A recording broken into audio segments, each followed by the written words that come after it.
बंधु माने आपणकर जदि तुला राशि होइथाय तो आजिर एही भिडियोटी आपणक पई बहुत गुरुत्वपूर्ण अटे। तेणु आपणकर व्यस्त बहुल समय मध्यरु आपण 10 मिनिट समय निज पई दियंतु एवं निजर भविष्यत विषय जानंतु। कारण तुला राशि व्यक्ति विशेष मानकर जीवन एही पवित्र महाशिवरात्रि ठारू बदलिबाकु जाउछि। आपणक जीवन रे एक बहुत बड़ परिवर्तन हेबाकु जाउछि, जहा फलरे आपणक जीवन रे चलिथिबा समस्त दुख कष्ट एवं समस्यार अंत हेबाकु जाउछि एवं पुनर्बार एही महाशिवरात्रि ठारू आपणकर जीवन को खुशी फेरिबाकु जाउछि। एही पवित्र महाशिवरात्रि ठारू आपणकर राशि रे एक राजयोगर निर्माण हेबाकु जाउछि। तीनोटी बड़ ग्रह आपणकर लक्ष्मी भावको चलन करिबाकु जाउछन्ति। शुक्र बुध एवं सूर्य जे कि आपणकर भाग्य भावर अधिपति अटंती, लाभ भावर अधिपति अटंती, आपणकर पंचम भाव अर्थात लक्ष्मी स्थान को चलन करुछन्ति, जहा फलरे आपणकर भाग्य रे एक बहुत बड़ परिवर्तन हेबाकु जाउछि। अनेक दिगरु आपणकु अनेक गुडे लाभ प्राप्ति हेबाकु जाउछि। समस्त प्रकारर भौतिक सुख आपणकु प्राप्ति हेबाकु जाउछि। एही महाशिवरात्रि ठारू पुनर्बार आपणकर जीवन को खुशी फेरिबाकु जाउछि। तेबे आसंतु जानिबा एही पवित्र महाशिवरात्रि ठारू आपणक जीवन रे कोन सब बड़ परिवर्तन हेबाकु जाउछि। तेबे एहा पूर्वरु जदि आपणकर मध्य तुला राशि होइथाय तो भिडियोटी को लाइक करी चैनल टी को सब्सक्राइब करि दियंतु एवं कमेंट बॉक्स रे भक्ति एवं श्रद्धार सहित हर हर महादेव निश्चय लिखंतु। बंधु माने पूर्वरु आपणकर राशि रो अधिपति शुक्र बुध एवं सूर्य आपणकर चतुर्थ भाव शनि को गृह रे गोचर करुथिबारु आपणकर स्वास्थ्य जनित समस्या देखा देउथिला। आपणकर कर्म क्षेत्र रे समस्या देखा देउथिला। आपणकर धन जनित समस्या देखा देउथिला। आपण ऋण करज करिथिले किंतु ताको सुझिबाको आपण सक्षम होई पारु नथिले।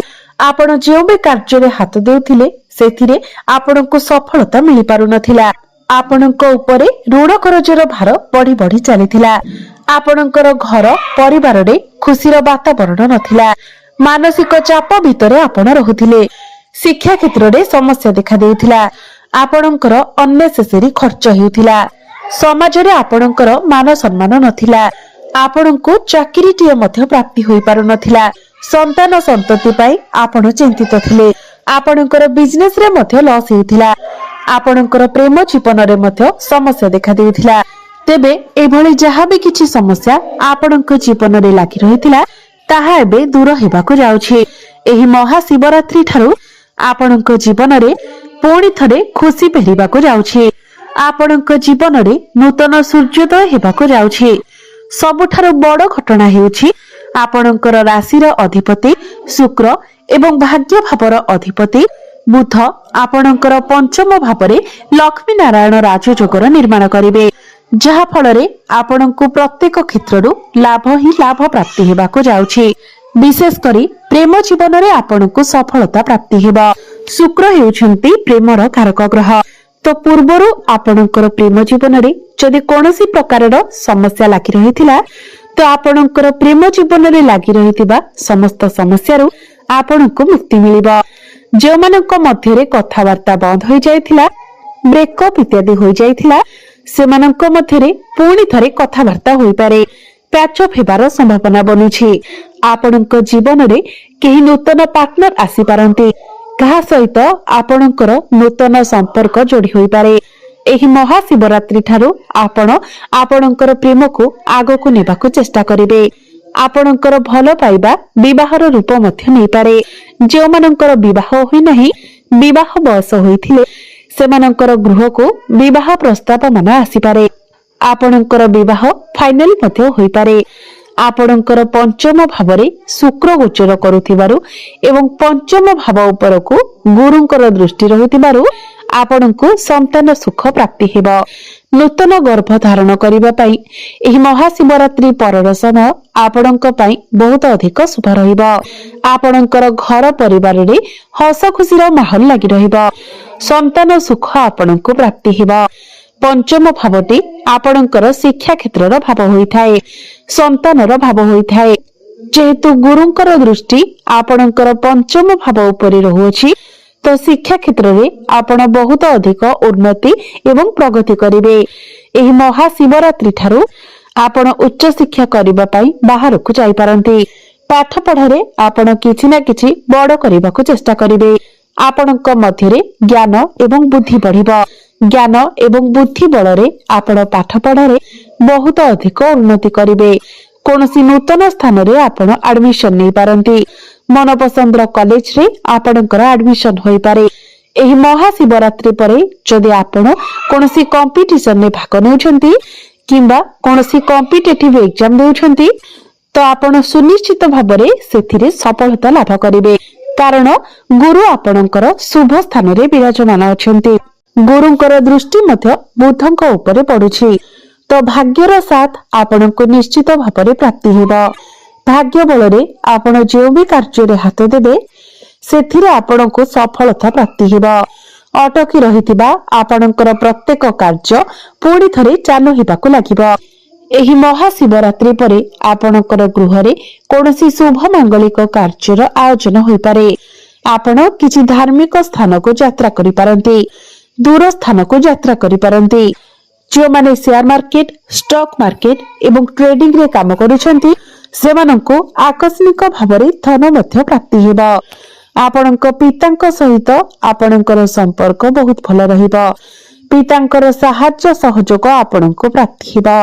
कोनोसी पैतृक संपत्ति रो आपणको लाभ मध्य प्राप्ति हेबो।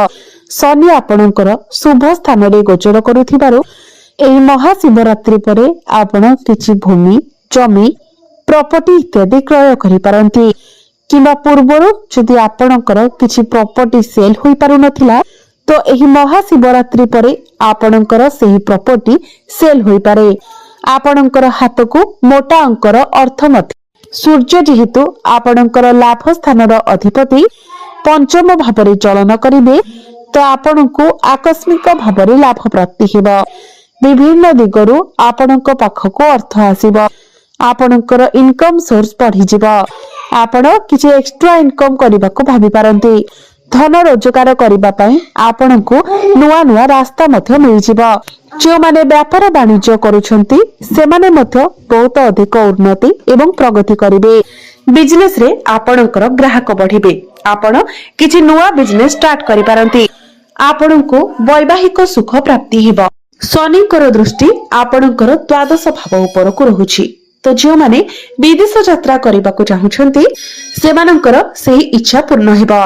आपण विदेश यात्रा करि पारंती। जो माने हॉस्पिटल लाइन रे अछंती मेडिकल लाइन रे अछंती सेमानंकु शुभ फल प्राप्ति हेबो। एही समय रे आपणकर खर्च मध्य होई पारे। जेतु शनिकर दृष्टि आपणकर द्वादश भाव ऊपर रहुछि आपणकर इनकम तो हेबो किंतु सेही अनुसार आपणकर खर्च मध्य बढ़ी जिवो। एही महाशिवरात्रि परे आपणकर डेली इनकम बढ़िबो। आपणकर फाइनेंशियल ग्रोथ हेबो। शनि आपणकर षष्ठ भावरे थिबारु जदि आपणक ऊपर कोनोसी ऋण कर्ज थिला आपण ऋण कर्ज भारे फसी रहिथिले ऋण कर्ज को सुझिबार बाट पाउनथिले तो एही महाशिवरात्रि परे समस्त ऋण कर्ज को सुझिबार बाट आपणको मिलि जिवो। समस्त शत्रु मानक ठारू मध्य आपणको मुक्ति मिलिबो। गुरुंकर दृष्टि तृतीय भाव ऊपर को रहुथिबारु जो माने ऑनलाइन क्षेत्र रे काम करूछंती डिजिटल मार्केटिंग रो काम करूछंती फाइनेंस क्षेत्र रे अछंती ट्रैवल एंड टूर रो काम करूछंती कंस्ट्रक्शन रो काम करूछंती टेक्निकल फील्ड रे अछंती आईटी सेक्टर रे अछंती सेमानंकु अनेक शुभ फल प्राप्ति हेबो। जेहेतु आपणक राशि रो अधिपति शुक्र पंचम रे शुभ स्थान रे गोचर करूछंती पूर्वरु लागि रहितिबा समस्त स्वास्थ्यगत समस्यारु आपणको मुक्ति मिलिबो। आपण निजको स्वास्थ्यवान अनुभव करिवे। कर्म क्षेत्र रे मध्य आपण बहुत अधिक उन्नति प्रगति करिवे। अनेक गुडिये ग्रह शुभ स्थान रे गोचर करूथिबारु आपणकर प्रमोशन रो जोग मध्य बनुछि। आपणको नूतन कर्म प्राप्ति हेबार जोग बनुछि। कर्म क्षेत्र रे आपणको सम्मानित करा जाय पारे। जो मानक पाखरे चाकरी नथिला सेमानंकु नूतन चाकरी मध्य प्राप्ति होई पारे। ऊपर ऑफिसरंकर सपोर्ट आपणको प्राप्ति हेबो। सूर्य आपणकर भल स्थिति रे थिबारु ଆପଣଙ୍କୁ ସରକାରୀ କ୍ଷେତ୍ରରେ ଭଲ ଲାଭ ମଧ୍ୟ ପ୍ରାପ୍ତି ହୋଇପାରେ।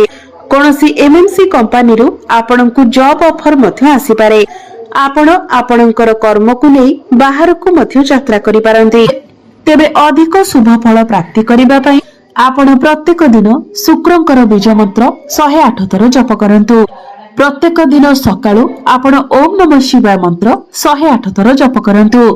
ପ୍ରତ୍ୟେକ ବୁଧବାର ଦିନ ଆପଣ ଗୋମାତାଙ୍କୁ ସବୁଜ ଚାରା ଖାଇବାକୁ ଦିଅନ୍ତୁ ଏବଂ ସନ୍ଧ୍ୟା ସମୟରେ ହନୁମାନ ଚାଳିସାର ପାଠ କରନ୍ତୁ। ଆପଣଙ୍କୁ ଅଧିକ ମାତ୍ରାରେ ଶୁଭ ଫଳ ପ୍ରାପ୍ତି ହେବ ଏବଂ ଭାଗ୍ୟରେ ଉନ୍ନତି ଆସିବ।